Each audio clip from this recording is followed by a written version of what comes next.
আসসালামু আলাইকুম। আমি advocate Sheikh Zubair Hossain, LLB LLM from Jahangirnagar বিশ্ববিদ্যালয় লিগাল সলিউশন ইউটিউব চ্যানেলের পক্ষ থেকে আপনাদের সবাইকে শুভেচ্ছা অভিনন্দন। আমি আজ উপস্থিত হয়েছি এমন একটি জায়গা, এটি শত শত বছরের পুরাতন বিচারিক আদালত খুলনা সিএমএম কোর্টের একটি জায়গা, এর পেছন সাইড। আজ আমি একটি গুরুত্বপূর্ণ বিষয় নিয়ে আলোচনা করব। বিষয়টি হচ্ছে পারিবারিক আদালত সংক্রান্ত, যে পারিবারিক যে মামলাগুলো হয় সেই সংক্রান্ত বিষয়। যে পারিবারিক আদালত আইন 2023 নতুন করে আপডেট করার কারণে আমরা অনেকেই হয়তো যারা প্র্যাকটিস করি, আইনজীবী আছি, তারা অনেকেই অনেক সময় ভুল করে থাকি।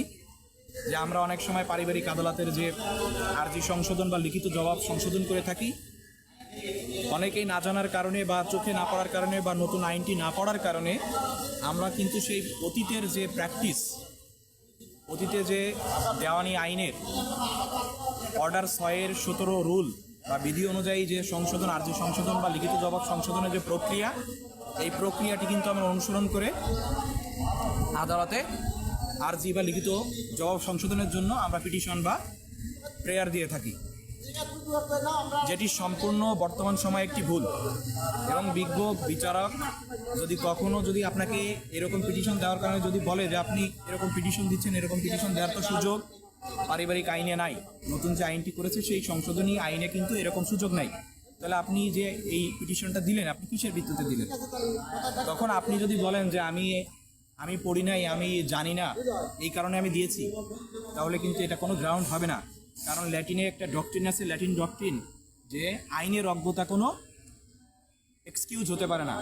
ইগনোরেশিয়া ল ইজ নট এক্সকিউজেবল। অর্থাৎ আমি যে আইন জানি না, আমি বুঝি না, আমি পড়ি নাই, এই ধরনের কোনো যুক্তি কিন্তু গ্রহণযোগ্য হবে না আদালতে। সুতরাং আমাদেরকে অবশ্যই নতুন যে আইন হয়েছে এই আইনের 8 ধারাটি সংযোজন করা হয়েছে। পারিবারিক আদালত আইন 2023-এর 8 ধারাতে স্পষ্টভাবে বলা আছে লিখিত জবাব বা আর্জি সংশোধনের ক্ষেত্রে পারিবারিক আইন মেনে করতে হবে।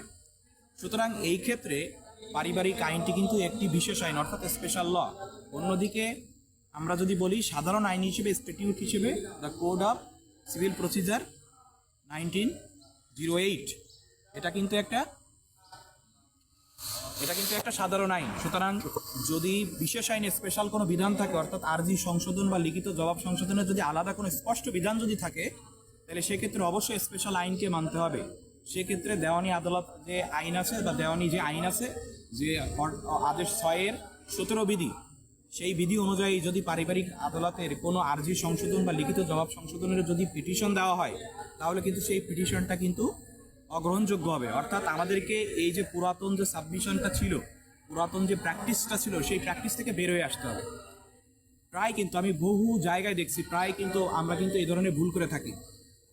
আমাদের এই সকল ভুল থেকে বের হতে হবে। এই বাজে প্র্যাকটিসের কারণে একটি মামলা কিন্তু দীর্ঘসূত্রিতা হতে পারে। কারণ যখন আপনি এরকম ভুল আইনের উদ্ধৃতি দিয়ে আপনি যখন আর্জি সংশোধন বা লিখিত জবাব সংশোধন করবেন, তখন বিপক্ষের যে ডিফেন্সের লয়ার থাকবেন, তিনি যদি অপোজ দেয়, তাহলে কিন্তু আপনার ওই পিটিশনটা কিন্তু খারিজ হয়ে যাবে। এবং পিটিশন খারিজ হলে আবার ফার্দার একটা ডেট দিয়ে আপনাকে বলবে যে আপনি সঠিকভাবে আর্জি সংশোধনের প্রেয়ার করে আনেন। সেই ক্ষেত্রে কিন্তু আপনার কি হবে, যে আপনার দীর্ঘসূত্রিত হলো, দেখা গেল যে আরও 4-5 মাস কিন্তু এই মামলাটা লেন্ডি হয়ে গেল।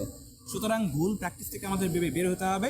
নতুন করে যে পারিবারিক আদালত আইন 2023 তৈরি করেছে, সেই আইনটিকে আমাদেরকে পড়তে হবে।